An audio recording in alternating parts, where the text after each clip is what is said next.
And he once asked the Lord to rain down fire from heaven upon the Samaritans. And so there was some great tension in Lincoln.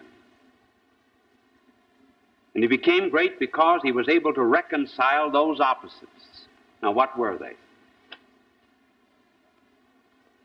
They were adversity and joy. And the two are not as opposed as it would seem. And it took a lifetime to reconcile them. First of all, adversity.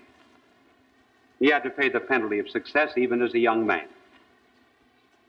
Someone has said that jealousy is the tribute which mediocrity pays to genius. They said that his simplicity was a pose, that he cultivated the manner of honesty, but that he really was not. He was slandered, for example, by his political opponent Cartwright, who called him an atheist, which he was not. And Lincoln asked his friends, he said, "Do not answer a charge." As silly as that. Many of his confreres called him the Illinois gorilla, the original baboon. Samuel B. Morse, who invented the telegraph, said that he was an illiterate without any brains. Congress at one time thought of impeaching him. He had to go before Congress once in order to defend his wife against the charge of being a spy. And after he gave the Gettysburg Address, the Chicago papers said, "The blood of every American will tingle with shame on reading the silly, flat, dishwatery utterances of one who has to be pointed out to intelligent foreigners as President of the United States."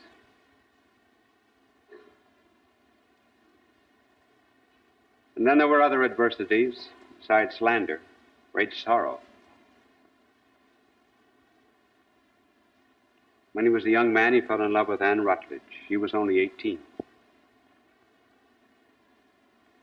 She was in love, at least for a time, with a young man from the East who failed to correspond. Then Lincoln met her. She was beautiful as fresh as springtime. He asked her to marry him. They were engaged. She was taken ill, seriously. Lincoln was the only one that was allowed at her bedside. When she died, Lincoln said, "I cannot bear the thought of rain falling on her." And he used to go out and walk through the woods near the grave, muttering strange sounds, trying to recover a belief in immortality because he had read some of Voltaire and Volney. He said one day to a friend, pointing to the grave of Anne Rutledge, "My heart is buried there."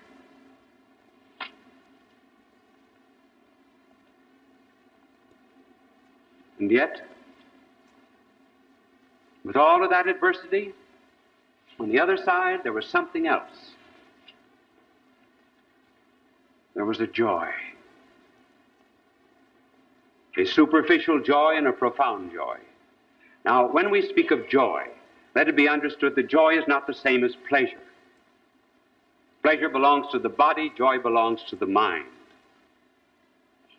Pleasure changes with circumstances.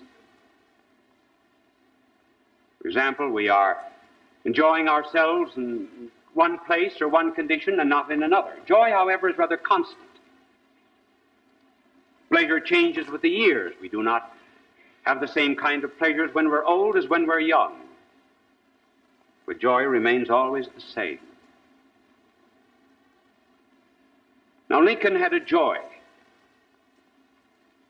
not a gaiety. It was superficial and profound. Superficial, first of all, and that manifested itself in a love of stories. I think that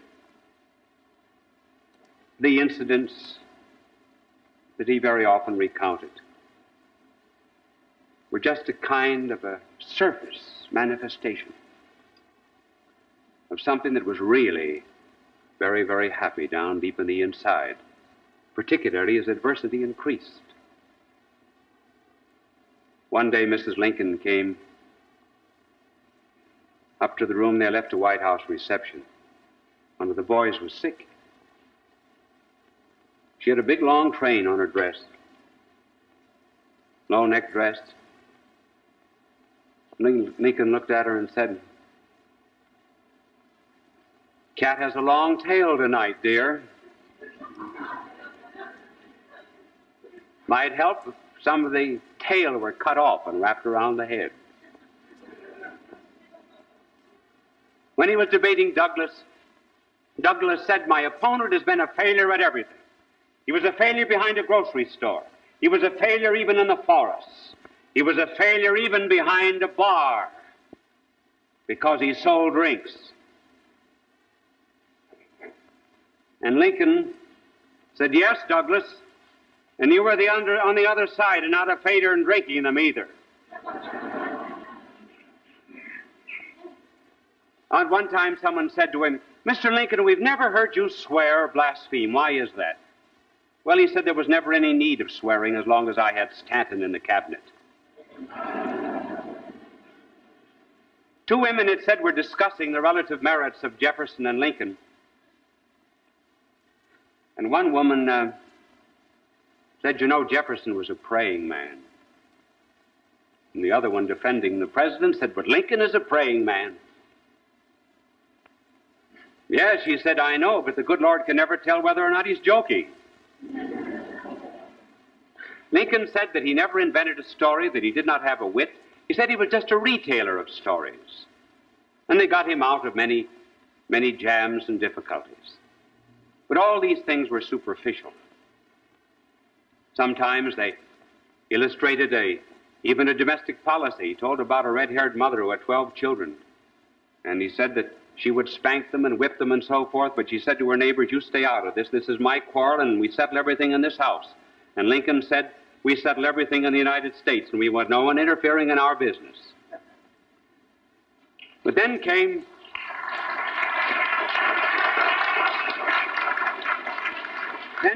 another kind of joy. It was the joy that comes from a good conscience, from honesty, humility, and above all, a great vocation. First of all, honest. Well, of course, everyone knows him. Honest Abe. The judges of the Supreme Court of Illinois said he never knew Lincoln to practice deception.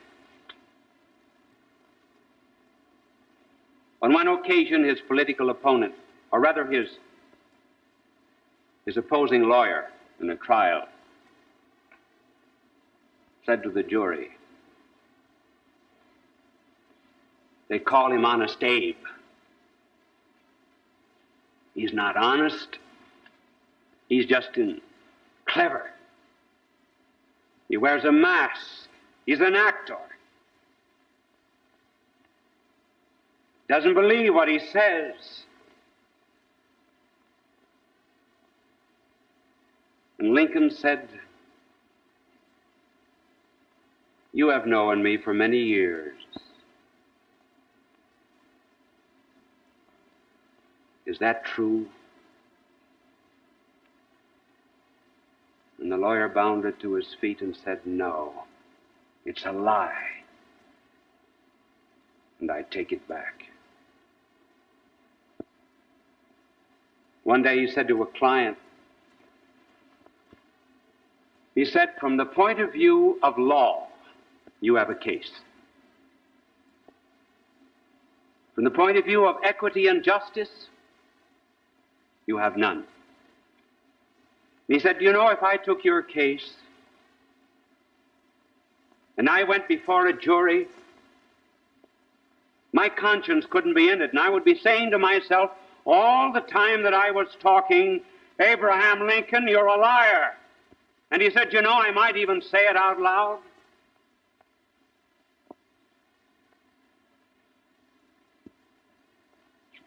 He was associated with another lawyer who charged the client $1,000.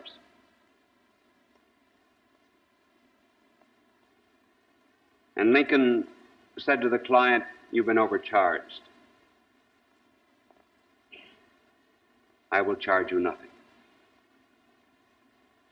He would never take a case which his own conscience could not defend. And then, in addition to that deep-seated honesty, was a humility. Do you ever notice today how often people will say, contradict themselves, and say, well, I'm very proud, and I say it in all humility. I've heard dozens of people receiving awards say that. Lincoln would never accept an award or an honorary chairmanship or anything that did not have some work behind it. And as regards his own conscience and his own humility, say he never cared where he slept, put down in the basement, put up in the garret. He hardly ever knew what he ate. When it was first proposed to him that he become candidate for president, he said, I'm not worthy to be a president of the United States. Had to be prevailed upon. He said his education was defective. One day a lawyer quoted Latin and said, you understand what that means, Mr. Lincoln? He said, if you're talking Latin, you'll have to ask someone else. Lincoln used to chop his own wood, and even in the White House. Shined his own shoes. And someone saw him one day shining his shoes in the White House, and he said, Mr. President, you shining your own shoes? Lincoln said, who else?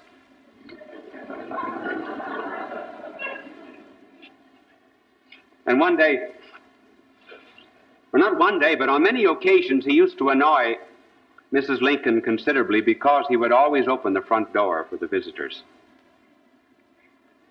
And one day Mrs. Lincoln reprimanded him. She said there was someone there to do that. And the lady was going out, said to Mrs. Lincoln, Mary, she said, if I had a husband like that, I wouldn't care what he did. The humility was real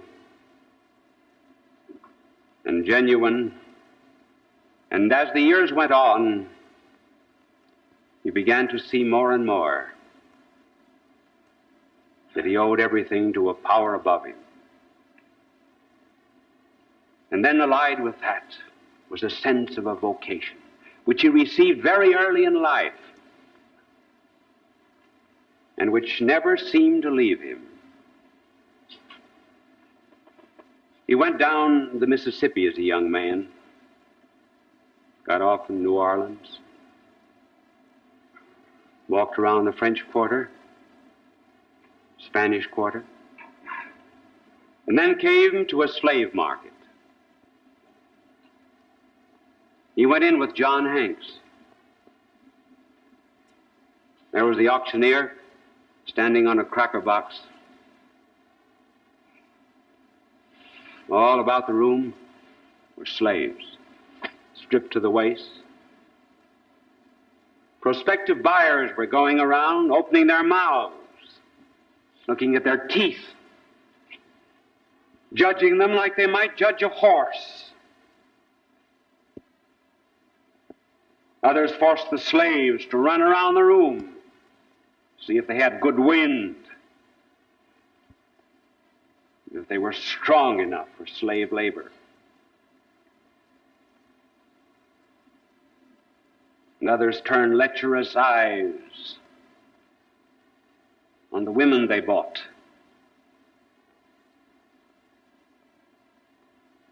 Lincoln saw husbands and wives being separated and children being torn from mothers. And he could stand it no longer.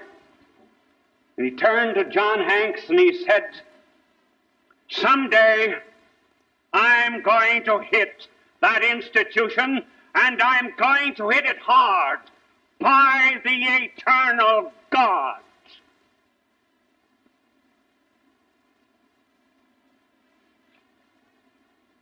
Backwoodsman. And illiterate. Talking about an institution that went back to 1437 when a Portuguese sold 10 slaves to someone in Portugal. And he, without any education, any background, was going to hit this institution. Why, a man who has a vocation like that is happy on the inside. And so the two, joy and adversity, went on through his life.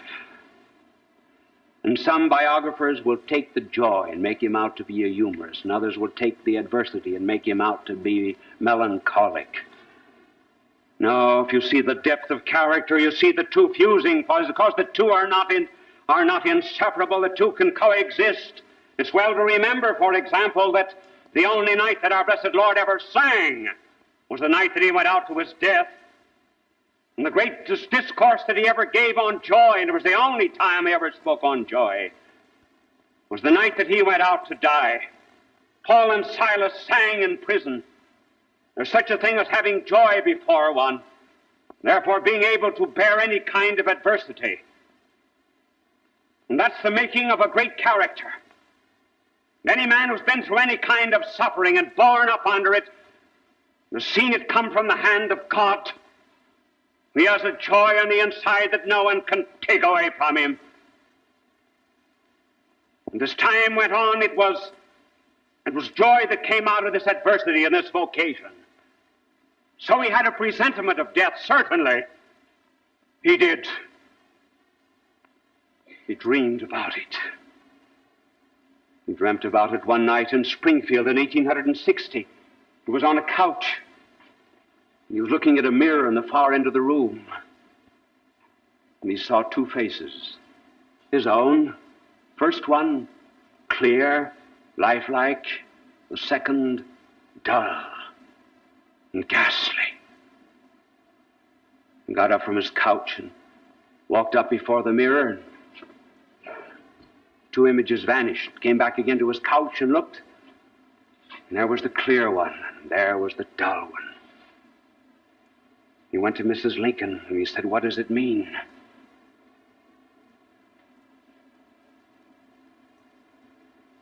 She said, "I think it means that you will finish your first term, but you will die before the second."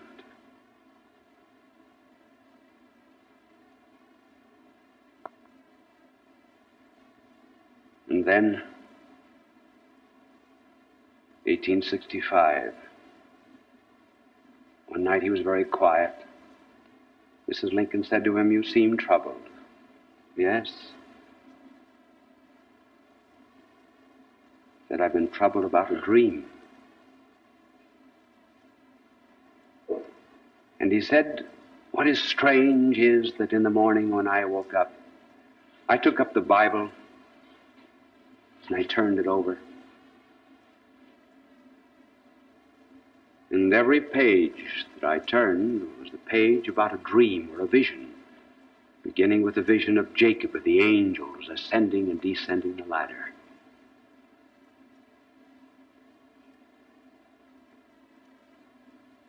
And she said, "What was the dream?"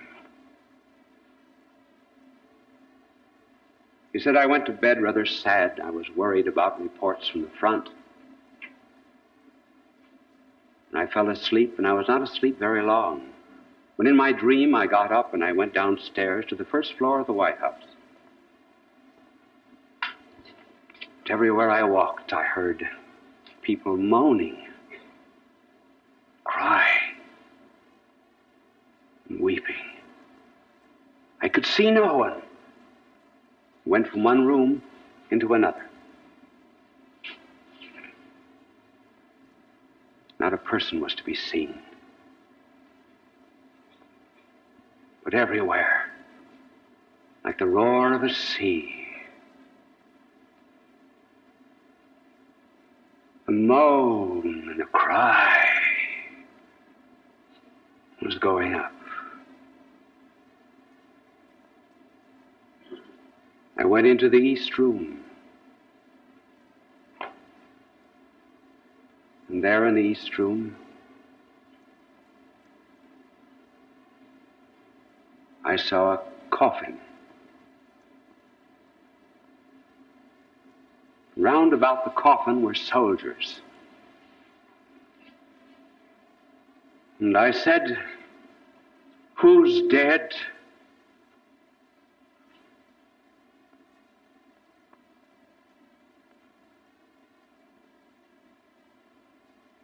And the soldiers answered, "The President of the United States. He has been assassinated."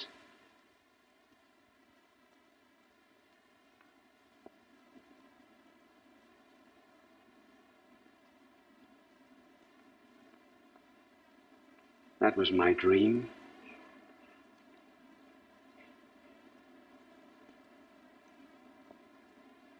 And then we come to the scene that we described.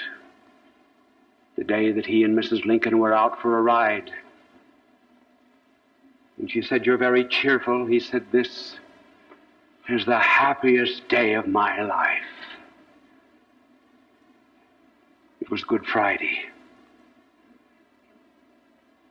Good Friday, the day on which our blessed Lord... It was composed by Fritz Kreisler.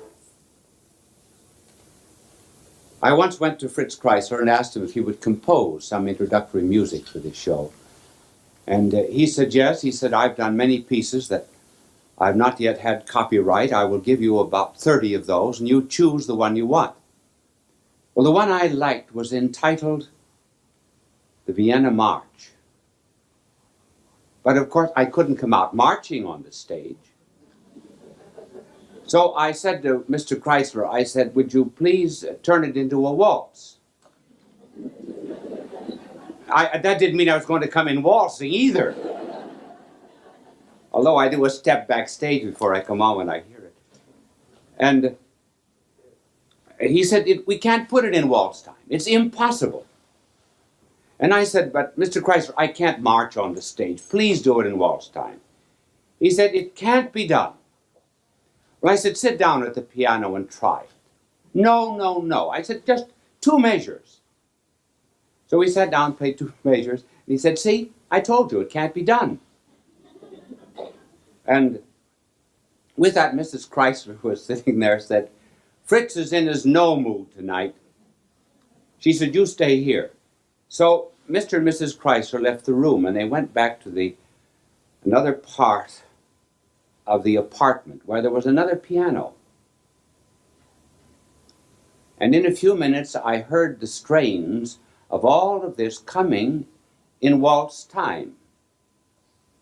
And then the 2 of them came back, and Fritz said, "Yes, I will do it." You see, the lesson is never underestimate the power of a woman.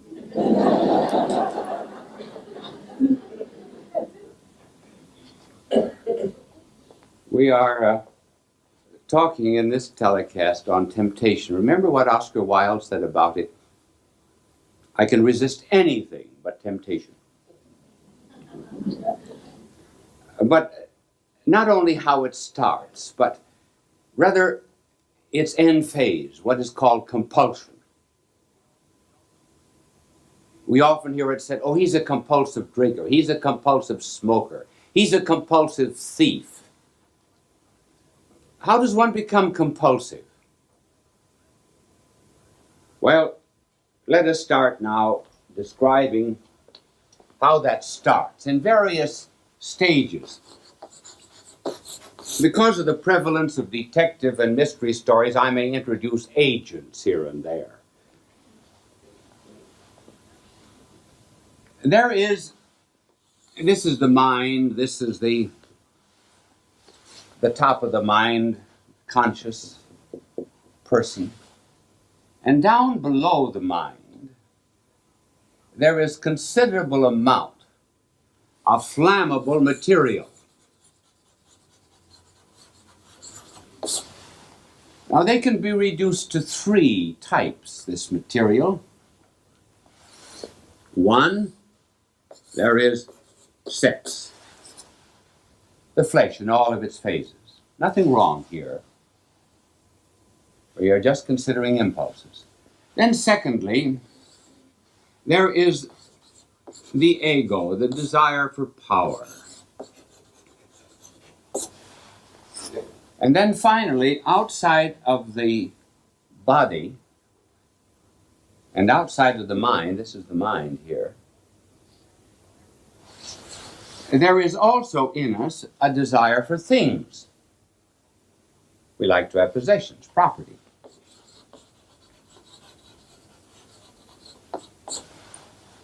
These impulses are good. If we didn't have this, we'd never have the family. If we didn't have this, we'd never have a desire for truth. We would not have students. We would not have legitimate ambition. We would not have physical and mental and spiritual perfection. And then furthermore, property. After all, our desire for property is really a desire to have some external guarantee of our inner freedom. I am free on the inside because I can call my soul my own, and I'm free on the outside because I can call something else, something that I have, my own. Now, these are good, but they can also be bad. They are perverted in some way. It's very much like fire.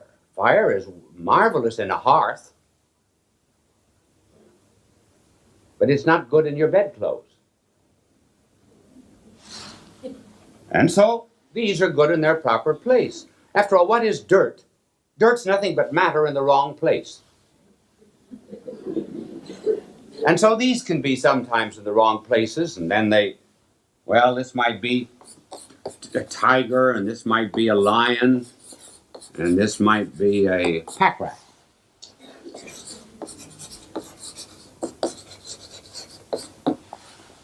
All right, this is the way we are constructed. And simply because now, as we get into temptation, we mustn't think because we're tempted there's something wrong with this. We're only human. The temptation very often comes from the outside. Something we see, something we hear, something we desire, whatever it may be. And now we pass into what might be called the act. So that outside of us, I'm going to call this, you see, you know I can't draw, don't you? Oh, you did? I see. Well, this is this is a man of some kind here, and he's got a torch in his hand. See, I always explain everything. This is a torch. And this we've called Agent 006. So Agent 006 throws his torch, see, down here, and starts a kind of a fire. And when we consent, then we have what is known as the act.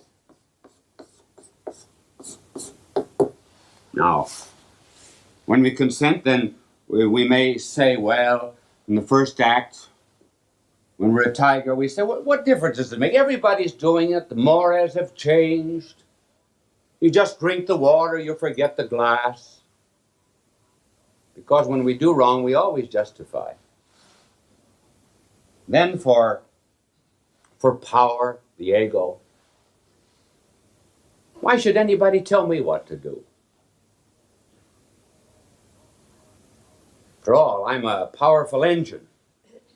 Why should anybody say, these are the tracks some engineer laid out for you years ago? Why follow those tracks? I'm going to make my own tracks. Well, then he discovers that he's not free to be an engine, actually. Then property. We see something that isn't ours, and this fire in here, we take it. I can remember when I was a boy, my mother liked geraniums, cheap flowers.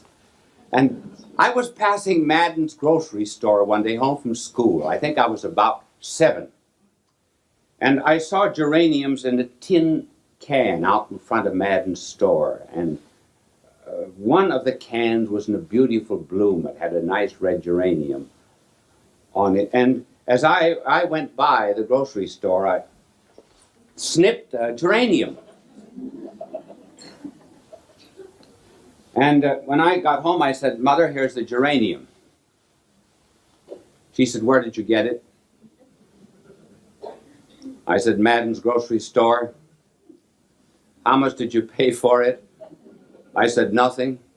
Did Mr. Madden give it to you? No. Did you steal it?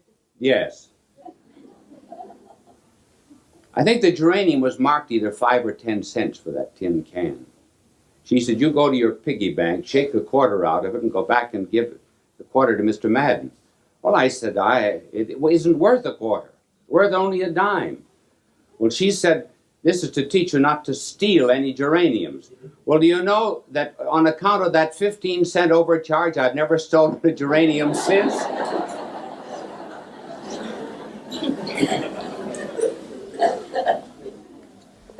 So this is the first stage, what is called the act. Then, once the barrier has been broken down, then it is easier to cultivate a habit.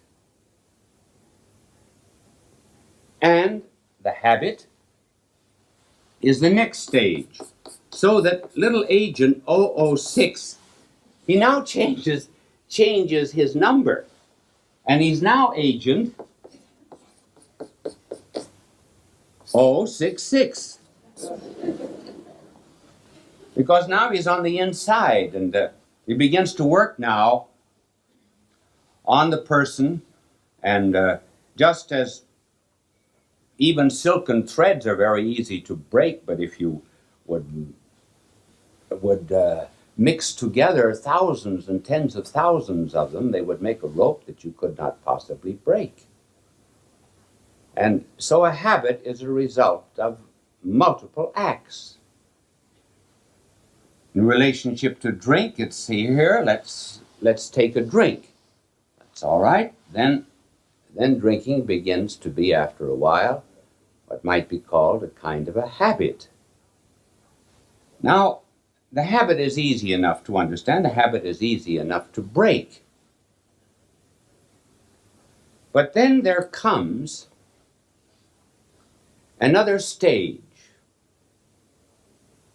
And this is the stage with which we started. It's beyond that of a habit. It happens when, for example, now a person, after, violating the due order, for example, of the flesh, would be very much like someone who broke into 2 Long Island homes a week ago, knocked at the doors, and within an hour or two assaulted 2 young mothers. And as he broke open the front door, he said, I'm a sex maniac. In other words, he said, I'm under compulsion. I don't know what I'm doing. That was his excuse. And then here, power turns into a kind of a tyranny. And one becomes, under compulsion too, in regard to property, this is the third stage, a kleptomaniac. This really and truly happened. It sounds incredible. A woman in a New York apartment had a pet cat, and it came to the end of its 9 lives. There's no place to bury a cat in Manhattan Island. So she called up a friend of hers in Westchester, and she said, "You have a big lawn. Do you mind if I go up and bury my pet Persian cat in your lawn?" "No, sure, come up." So the woman put the cat into a shoebox. And she decided that maybe she ought to buy the friend some handkerchiefs or something because she was giving her burial grounds.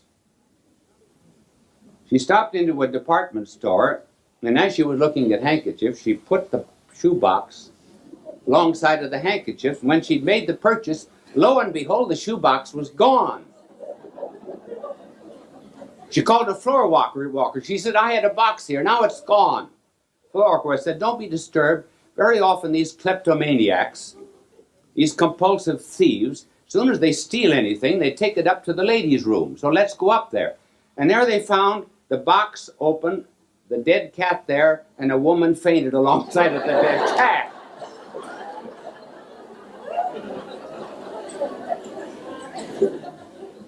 Well, she was a compulsive thief.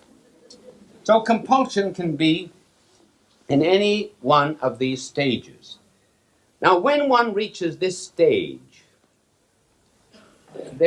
this agent is completely inside of the person, no longer outside. And the agent's number now is Agent 666. If you know anything about symbolism and sacred scripture, you can look that up. I'm not telling you what it is. 666. It's the sign of something. Now at this stage, people will say, "I have no freedom. I'm sick." That's true. They are sick. But was their freedom completely destroyed? No, not completely. It's like the parable of the man who has a big house, and as long as he keeps the guards up, he lives in peace with his goods. But if stronger than he comes, then he breaks into the house and enslaves the owner and takes the goods. And so here there is a kind of an enslavement, a possession. And it is interesting the way these people describe this compulsion. First of all, they say they feel divided. And they do. They're pulled in opposite directions. They might say, for example, "My name is Legion." See, that would be singular. Legion, that means many. I'm many. They're torn, they're pulled in different directions. As if there was something inside of them, some power that was forcing them, almost compelling them, to do things which of and by themselves they didn't want to do. Then they will often say, "I've got a burning sensation inside of me." That's true. They do.